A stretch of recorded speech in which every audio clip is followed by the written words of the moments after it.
আসসালামু আলাইকুম। নাহমাদুহু ওয়া নুসাল্লি আলা রাসূলিহিল কারীম। আম্মা বা'দ ফাআউযু বিল্লাহি মিনাশ শাইতানির রাজীম। বিসমিল্লাহির রহমানির রহিম।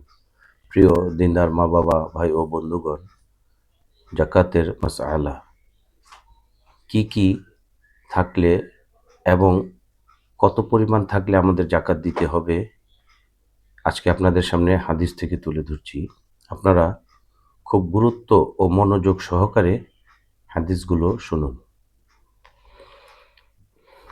যদি কারো নিকট স্বর্ণ থাকে, রূপা, টাকা পয়সা ও ব্যবসায়িক পণ্য কিছুই না থাকে, তাহলে ৭.৫ তোলা বা তার বেশি স্বর্ণ থাকলে বৎসরান্তে তার উপর যাকাত ফরজ হয়।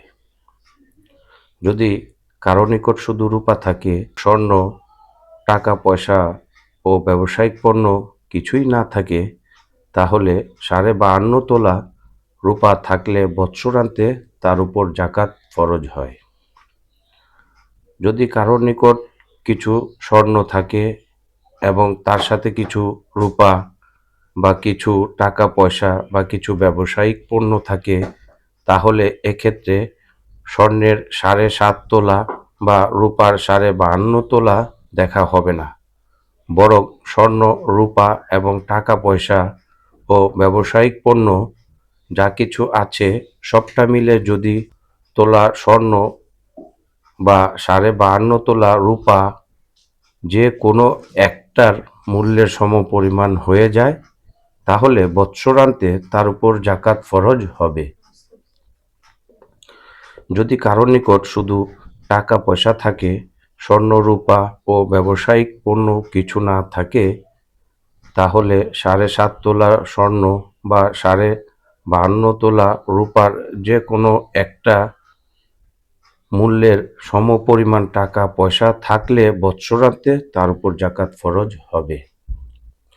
যদি কারো নিকট স্বর্ণ, রূপা ও টাকা পয়সা কিছুই নেই, শুধু ব্যবসায়িক পণ্য রয়েছে, তাহলে উপরোক্ত সমপরিমাণ স্বর্ণ বা রূপার যে কোনো একটার মূল্যের সমপরিমাণ থাকলে বৎসরান্তে তার উপর যাকাত ফরজ হবে।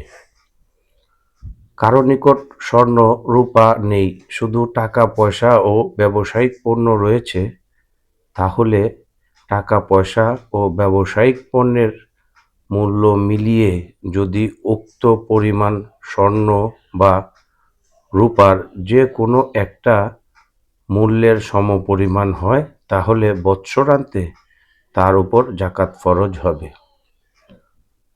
প্রিয় দিনদার মা-বাবা, ভাই ও বন্ধুগণ, যাকাত কিভাবে এবং কার উপর ফরজ হবে আজকে আপনাদের সামনে তুলে ধরলাম। আল্লাহ পাক রব্বুল আলামিন আমাদেরকে সঠিকভাবে আল্লাহর সন্তুষ্টির উদ্দেশ্যে যাকাত দেওয়ার তৌফিক দান করুক। আমিন। আসসালামু আলাইকুম ওয়া রাহমাতুল্লাহ।